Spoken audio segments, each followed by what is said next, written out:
পুঁই শাক দিয়ে ইলিশ মাছের মাথা দিয়ে যে একটা হালকা একটা প্রিপারেশন, যদিও পুঁই শাকের মধ্যে প্রচুর পরিমাণে ইউরিক অ্যাসিড রয়েছে, কেননা গ্রিন সবুজ যেহেতু প্রোটিন রয়েছে প্রচুর পরিমাণে, পুষ্টিগুণ প্রচুর আছে, কিন্তু যাদের ইউরিক অ্যাসিড আছে তাদের জন্য পুঁই শাক কিন্তু ভালো না। তারপর যাই হোক, তো আজকে পুঁই শাকে দিয়ে আর ইলিশের মাথা দিয়ে একটা রেসিপি করছি হালকা করে, খুব বেশি তেল মশলার ব্যাপার নেই, কেন ইলিশ নিজেই খুব মানে ফ্লেভারটা খুব ভালো হয় এবং খাবারের টেস্টও খুব ভালো হয়, সবাই জানেন। তো আমি একটা রেসিপি শেয়ার করছি আপনাদেরকে। কিছুই না, জিরে বাটা, জিরে গুঁড়ো, ধনিয়া গুঁড়ো, হলদি গুঁড়ো, কাঁচা লঙ্কা, শুকনো লঙ্কা চাইলে ব্যবহার করতে পারেন পাউডার, আমরা ব্যবহার করি না, আর নুন, আর ফোড়নে যাবে হচ্ছে মেথি। পেঁয়াজ রসুন যাচ্ছে না, সিম্পল একদম জিনিসটা। তো পুঁই শাকগুলোকে আমি আগেই ভালো করে বেছে নিয়েছি, আর 2-4-5 বার ভালো করে ধুয়েও নিয়েছি। তো এটা আরো অনেক রকমের ভ্যারাইটিস রেসিপি আছে যেগুলো আগামী দিনে আপনাদেরকে শেয়ার করব। আজকে আমরা দেখে নিচ্ছি পুঁই শাক দিয়ে ইলিশ মাছের মাথা দিয়ে কি করে একটা প্রিপারেশন করা যায়। তো প্রথমে পুঁই শাকগুলোকে আমরা ধুয়ে যেহেতু নিয়েছি, ধুয়ে জলটা ঝরিয়ে নিয়েছি, জলটা স্ট্রেন করে নিয়েছি। এবার পুঁই শাকটাকে কেটে নেব, কেটে ফিরে আসি। পুঁই শাকটা ভালো করে কাটা হয়ে গেছে, দেখুন, একদম বারিক মানে পাতলা পাতলা করে কাটা হয়েছে। কিছু মানে 99%, 99.9% আপনার পাতা রয়েছে, কয়েকটা ছোট ছোট কচি যে ডাটাগুলো হয় সেগুলো দেওয়া হয়েছে। তো এটা কাটিং হয়ে গেল। এবার যেটা করব, সেকেন্ড প্রসেসের দিকে যাচ্ছি। খুবই সামান্য পরিমাণে তেলে করছি প্রিপারেশনটা। তেলটা গরম হলো কড়াইতে, এবার মেথিটা দিয়ে দিলাম। খুব সিম্পল, খুব শর্টকাট, কিন্তু বেশ ভালো খেতে, ঘরে সবসময় খাওয়ার মতো, খুব একটা রিচ নয়। এবার এতে মাছটা আমরা দিয়ে দেব। মাছটাতে একটু নুন দিয়ে দিয়েছি, আগেই নুন দিয়ে মাখিয়ে নিয়েছিলাম, নুন দেওয়াই ছিল। এবার মাছগুলো দিয়ে দিচ্ছি, ইলিশ মাছের মাথাটা। মেথিটা এখনো ভাজা হয়নি, আর একটু ভাজা হালকা হবে। মানে এটা সহজ, মানে আপনি চাইলে আলাদা করে মাছটাকে ভেজে নিতে পারেন, মাছের মাথাগুলোকে, কিন্তু এটা একদম সিম্পল এবং শর্টকাট। সেই জন্য খুব একটা মানে যত আলাদা করে ভাজবেন তাহলে তেলের পরিমাণও বেশ খানিকটা বেশি লাগবে, সেই জন্য একবারেই করে নেওয়া হচ্ছে।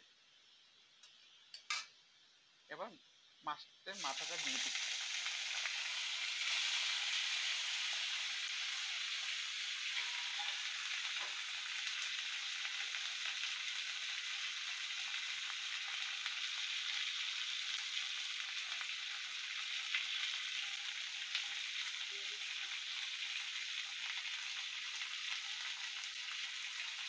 জিরে পাউডার দিয়ে দিলাম, আর ধনে পাউডার দিলাম।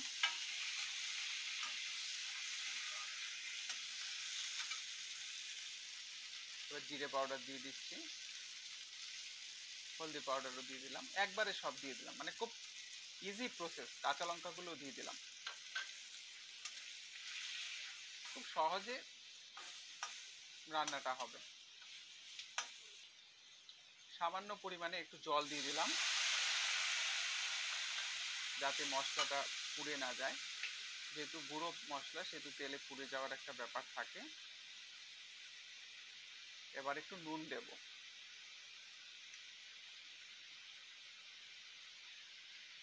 ইলিশ মাছের ফ্লেভারটাই তো বিশাল, খুব সুন্দর ফ্লেভার বেরিয়েছে। মাথাটা বেশ বড়ই ছিল, 1 কেজি ইলিশের মাথা, সুতরাং বেশ খানিকটা বড়ই ছিল।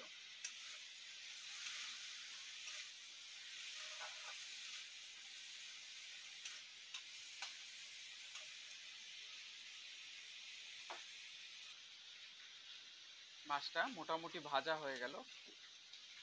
তো যদি আলাদা করে মাছটা ভেজে নিতেন তাহলে ক্রিস্পি করে ভাজতে পারতেন, খুব একটা ক্রিস্পি না, মাঝারি প্রকৃতির ভাজলেই হয়, মানে ইলিশের ফ্লেভারটাই মেন। এবার আমরা পুঁই শাকগুলো দিয়ে দিচ্ছি, দেখুন মোটামুটি ভালোই ভাজা হয়েছে।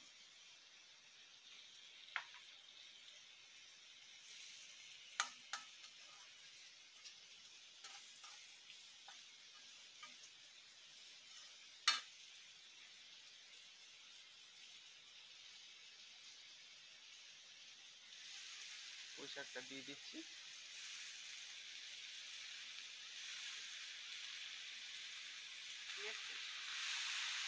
এবার ভালো করে নেড়ে দিতে হবে, তারপরে ঢাকনা দিয়ে ঢেকে দিতে হবে।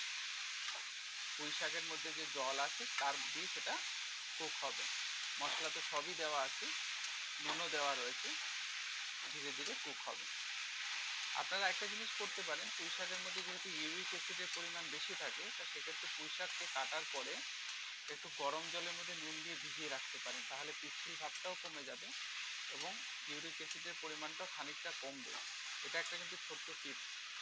কিন্তু কাটার পরে জলের মধ্যে ভিজিয়ে রাখলে সেটাকে আবার ব্যবহার করাটা খুব ডিফিকাল্ট হয়ে যায়, খুব অসুবিধা হয়ে যায়। যাক, এবার এটাকে একটা ঢাকনা দিয়ে ঢেকে দিচ্ছি। যাক, 3-4 মিনিট পরে ঢাকনাটা আমি খুলে দিচ্ছি। দেখুন প্রচুর পরিমাণে জল আপনার পুঁই শাকের থেকে বেরোচ্ছে। এটাকে একটু নেড়ে দেই।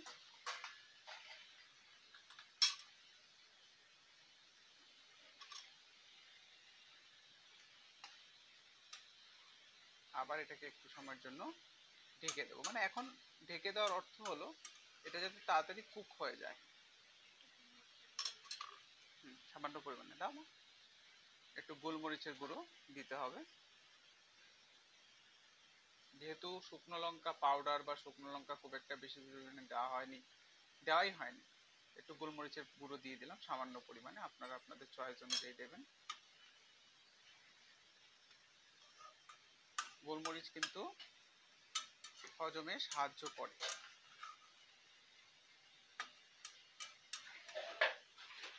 আবার এটাকে আমি ঢেকে দিচ্ছি।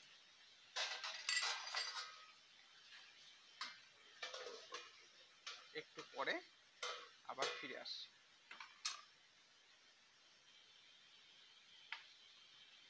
3 মিনিট পরে আবার ঢাকনাটা আমি খুলে দিচ্ছি। দেখুন জলটা অলমোস্ট প্রায় শুকিয়ে গেছে। কিন্তু একটু নেড়ে দিয়ে আবার এটাকে ঢাকনা দিয়ে ঢেকে দিতে হবে। মানে এখন জল শুকিয়ে গেছে কিন্তু এটাকে একটু কষিয়ে নিতে হবে, মানে শাকের যে ফ্লেভারটা টেস্টটা সেটাকে ইনক্রিজ করার জন্য, প্লাস কুক করার একটা ব্যাপার থাকবে। পুঁই শাক কুক হতে প্র্যাকটিক্যালি সবাই ভাবে যে খুব কম সময় লাগে, কিন্তু স্লো আছে ধীরে ধীরে কুক করলে সেটার টেস্টটাও কিন্তু বেশ ভালো হয়। তো এবারে এখন আবার ঢেকে দেবো। তার আগে যেটা করব সেটা হচ্ছে একবার একটু হালকা করে একটু নেড়ে দিতে হবে, একটু উপর নিচে করে দিতে হবে। আর ফ্লেমটা যেটা আছে, ফ্লেমটাকে মাঝারির থেকে একটু কম রাখলে ভালো, একটু কম রাখতে হবে, কারণ যেহেতু এখন তো শুকিয়ে গেছে জলটা, এর মধ্যে কিন্তু ময়েশ্চারের পরিমাণ অনেকটাই কমে গেছে। তো এবার আবার একটু সময়ের জন্য ঢেকে দিচ্ছি, তারপরে আর ঢাকবো না, তারপরে ধীরে ধীরে এটাকে করে দেবো, নেড়ে দেবো যাতে করে লেগে না যায়।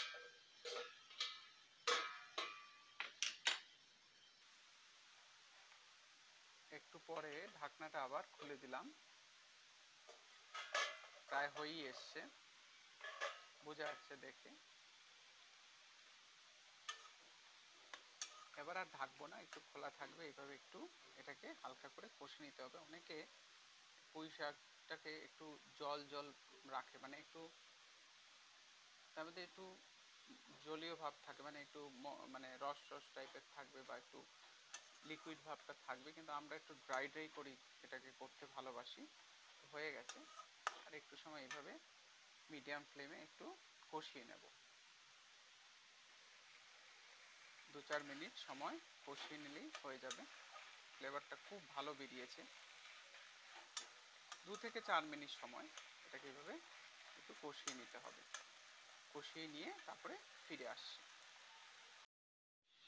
2-4 মিনিট ভেজে নিয়েছি, দেখুন হয়ে গেছে, ড্রাই হয়ে গেছে যেরকম দরকার ছিল। প্রিপারেশনটা রেডি, এবার গ্যাসটা বন্ধ করে বার করে ফেলবো। প্রিপারেশনটা কিন্তু রেডি হয়ে গেল বন্ধুরা, খুব ভালো হয়েছে। তেল যেহেতু কম দিয়েছি সেহেতু দেখুন তেল খুব একটা বেশি দেখাও যাচ্ছে না। টেস্টটা দুর্দান্ত হয়েছে, একটু টেস্ট করেছি। আপনাদের একটা প্রশ্ন থাকতেই পারে যে আমি এতে গোলমরিচ কেন দিলাম।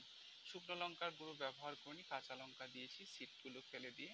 গোলমরিচ হজমে সাহায্য করে সেই কারণে গোলমরিচ দিলাম। আর কিছু কিছু জিনিস দেখছেন রান্নাতে, আমাদের চ্যানেলটার সঙ্গে যারা যুক্ত রয়েছেন তারা দেখছেন আমরা কিছু কিছু জিনিসকে চেষ্টা করছি যে একটু স্বাস্থ্যকর বানানোর জন্য, একটু হজমে যাতে সুবিধা হয় বা যেগুলো শরীরের জন্য ভালো সেগুলোকে আমাদের প্রিপারেশনের মধ্যে রাখছি।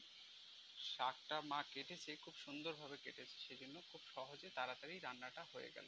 আপনারা চাইলে একটু জল অ্যাড করে একটু জল জল রাখতে পারেন, গায়ে গায়ে ইয়ে করতে, এটা গায়ে গায়ে হয়েছে, জল রাখিনি, ড্রাই ড্রাই করেই পছন্দ করি, সেই জন্য সেভাবেই করলাম।